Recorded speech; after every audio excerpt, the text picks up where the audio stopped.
오늘 말씀과 기도 가운데 하나님께서 예비하신 놀라운 축복을 받아 누리시기를 주님의 이름으로 축복합니다. 이제 마가복음이 마무리가 되고 누가복음이 시작이 됩니다. 이 누가복음을 잠깐 개관해 보면 누가복음의 저자는 아시는 것처럼 누가입니다. 누가는 유대인이 아니었습니다.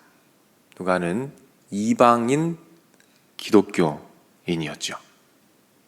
이 누가복음을 보면 이 헬라어의 수준이 상당히 높다는 것을 발견하게 됩니다. 이것은 이 누가가 굉장히 수준 높은 교육을 받았다라는 것을 의미하게 되죠. 이 누가복음의 강조점은 무엇이냐? 예수 그리스도의 복음의 그 보편성을 강조합니다. 유대인에게뿐만 아니라 이방인에게도 그리고 약자에게도 이 복음이 모두에게 필요하고 적용된다라는 것을 강조하고 있습니다.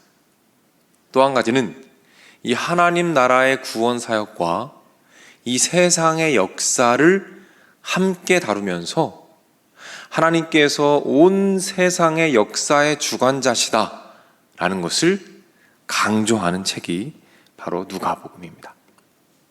이 누가복음에 대한 전체적인 이해를 가지고 오늘 1장 말씀으로 한번 들어가 보겠습니다.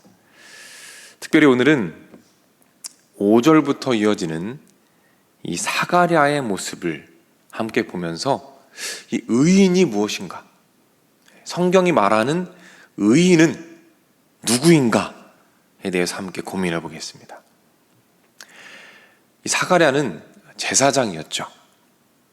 근데 본문에서 보는 것처럼 나이가 참 많은데 자녀가 없었습니다.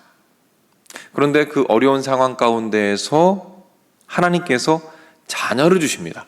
근데 그 자녀가 누구죠? 세례 요한입니다. 이렇게 세례 요한을 가지게 되는 그 과정을 오늘 본문 5절부터 자세히 다루고 있어요. 근데 제가 이 말씀을 묵상하면서 궁금했던 것이 하나 있습니다. 그것은 무엇이냐면 누가복음 1장 6절 말씀인데요. 어떤 말씀이냐면 이 두 사람이 하나님 앞에 의인이니 라고 말합니다. 이 사가랴 부부를 하나님께서 의인이다, 의롭다라고 말씀하시는 거예요. 의인이다라고 말씀하십니다. 근데 어떤 일이 있었냐면 천사가 사가랴에게 자녀가 생길 것이다 라고 말했더니 사가랴가 어떻게 합니까? 그것을 의심합니다. 의심하며 믿음 없는 모습을 보여주고 있어요. 18절 말씀이죠. 사가랴가 천사에게 이르되 내가 이것을 어떻게 알리요? 내가 늙고 아내도 나이가 많으니이다. 어떤 모습이죠? 지극히 연약한 모습입니다. 믿음이 없어요. 자녀를 주겠다라고 했는데 그럴 리가 없습니다. 불가능합니다 라고 말하죠. 그래서 어떻게 됩니까? 징계를 받습니다. 말을 못하는 징계를 받아요. 연약하고 믿음이 없어서 징계까지 받은 사람을 성경이 뭐라고 말합니까? 의인이다 라고 말하는 거지. 저는 궁금했습니다. 왜 이런 연약한 자를 의인이라고 말할까? 우리가 오늘 본문에서 발견할 수 있는 것은 무엇입니까? 의인은 완전한 자가 아니다라는 거죠. 아무런 실수도 하지 않고 완전한 자를 의인이라고 부르지 않는다라는 것을 깨닫게 되죠. 자, 그렇다면 성경이 말하는 의인은 무엇입니까? 성경이 말하는 의인은 무엇일까요? 그것은 예수 그리스도의 보혈 안에 있는 자들을 의인이라고 부르는 것입니다. 예수님의 보혈 안에서 죄를 용서받고 하나님께서 의롭다고 칭해 주시고 여겨 주시는 자들이 의인인 것이죠. 칭해 주신다라는 말이 뭡니까? 그게 칭의입니다. 교리적으로 칭의를 말하는 거예요. 우리가 의로운 것이 아닙니다. 우리 행위가 완전한 것이 아니에요. 그런데 어떻습니까? 예수님의 보혈 안에 있으면 하나님께서 우리를 어떻게 하신다? 의롭다고 여겨주신다. 여겨주신다는 게 중요한 겁니다. 그 보혈 안에서 예수님을 붙잡고 있는 자들에게 하나님이 의롭다고 칭해 주시는 그 칭의의 은혜가 오늘 여러분의 심령 가운데 깊이 스며들기를 주님의 이름으로 축복합니다. 따라서 의인은 전혀 실수하지 않고 완전한 믿음을 가진 자가 아니라 다시 일어서는 자는 줄로 믿으시길 바랍니다. 예수님의 십자가를 붙잡고 그 보혈 안에서 넘어지지만 다시 예수님의 십자가를 붙잡고 보혈 안에서 일어나는 자들을 하나님이 보실 때 의인이다라고 말씀하시는 것이죠. 그렇게 조금씩 성장해 가면서 하나님이 원하시는 순종의 그 의를 이루어가는 자들을 하나님께서 의롭다 여기시는 줄로 믿으시길 바랍니다. 성경이 그래서 말해요. 잠언 24장 16절입니다. 대저 의인은 7번 넘어질지라도 다시 일어나려니와. 의인은 7번 넘어집니다. 하지만 다시 일어나려니와. 이게 바로 의인입니다. 보혈 안에서 예수님의 십자가 붙잡고 다시 일어나서 다시 믿음의 자리로 나아가는 그 사람들을 하나님께서 부르시는 줄로 믿으시기를 바랍니다. 사랑하는 여러분, 오늘 하루 살아가실 때 이 칭의의 은혜, 의롭다고 여겨주시는 그 은혜를 깊이 묵상하시길 부탁을 드립니다. 더 깊이 깨달아 가시기를 부탁을 드립니다. 특별히 여러분이 넘어질 때, 그리고 여러분이 사랑하는 사람들, 그들이 넘어질 때 의롭다 여기시는 그 은혜를 기억하시고 묵상하시기를 부탁을 드립니다. 그때 그 깨달음과 그 은혜와 그 감격이 깊어질수록 여러분의 삶은 더 예수님을 닮아가게 될 것입니다. 그리고 그 말씀을 더 기쁨으로 순종하게 되는 놀라운 은혜가 오늘 하루 저와 여러분의 삶에 충만하기를 주님의 이름으로 축원합니다. 기도하겠습니다. 하나님 아버지, 오늘 말씀을 통해서 사가랴의 모습이 연약했지만 의인이라고 불러주신 은혜를 바라보게 하시니 감사를 드립니다.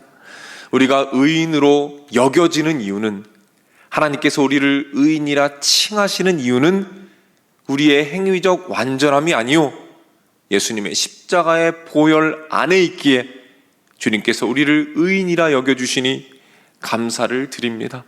오늘 하루 이 은혜가 마음 깊이 묵상되어지게 하시고, 묵상할 때 깨달아지게 하시고, 그 깨달음이 삶 가운데 녹아지게 하시고 적용되어지게 하셔서 오늘 하루도 우리 안에 기쁨이 있게 하시고, 다른 사람들을 바라볼 때, 연약한 자들을 바라볼 때 정죄하는 것이 아니라 예수님의 눈으로 바라보며 함께 주님 안에서 성장해 갈 수 있도록 우리 주님께서 붙잡아 주시옵소서. 많은 문제들을 가지고 이 자리에 나왔습니다. 하나님, 넘어집니다. 쓰러집니다. 연약합니다. 하지만 예수님의 보혈을 붙잡고 십자가를 붙잡고 일어서는 하루가 되게 하시고, 오늘 부르짖는 모든 간구가 응답되는 놀라운 축복을 주님께서 허락하여 주시옵소서.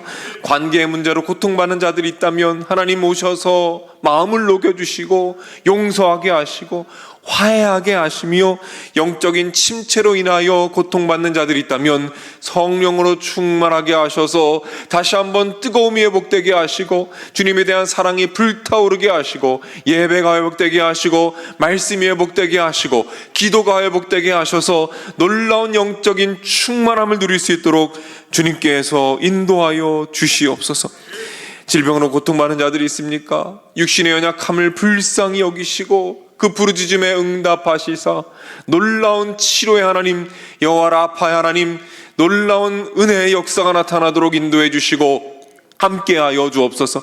마음의 질병으로 고통받는 자들이 있습니까? 그 마음 안에 있는 모든 슬픔과 아픔과 고통과 공허함과 외로움과 좌절과 절망을 주님 성령의 능력으로 불태워 주시고 놀라운 기쁨과 감사와 찬양이 그 심령 안에 가득하도록 주님 인도해 주시고 함께하여 주옵소서.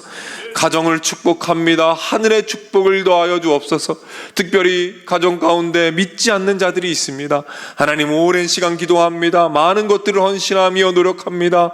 하나님의 때에 복음이 심겨지게 하시고 모든 가정이 한 마음으로 예배하며 주님 앞에 나아가는 놀라운 축복의 역사가 속히 나타나도록 주님께서 인도하여 주시옵소서. 대만 목사님들 한국을 방문하였습니다. 하나님, 순간순간이 그분들에게 위로가 되게 하시고 특별히 가정에서 그분들을 섬기며 또한 여러 가지로 기도와 또 물질로 섬기시는 모든 분들, 우리 목사님들, 또 사랑하는 담임 목사님, 주님 붙잡아 주시고 이 섬김의 열매가 주렁주렁 맺혀지게 하도록 인도하여 주시옵소서. 전쟁이 있습니다. 하나님 아버지, 마지막 때입니다. 우리가 깨어서 기도하게 하시고 섬길 수 있는 부분은 섬기게 하시고 특별히 그 연약한 자들, 여자아이들, 아이들, 여자들, 그리고 노인들, 전쟁으로 인하여 눈물 흘리며 슬퍼하는 자들 주님 기억하여 주시고 이렇게 세워주시고 이 기간이, 이 시간이 하나님을 만나는 시간이 되도록 주님 인도하여 주시옵소서. 드려진 예물 위에 하늘의 축복을 더하여 주옵소서. 예수님의 이름으로 기도드립니다. 아멘.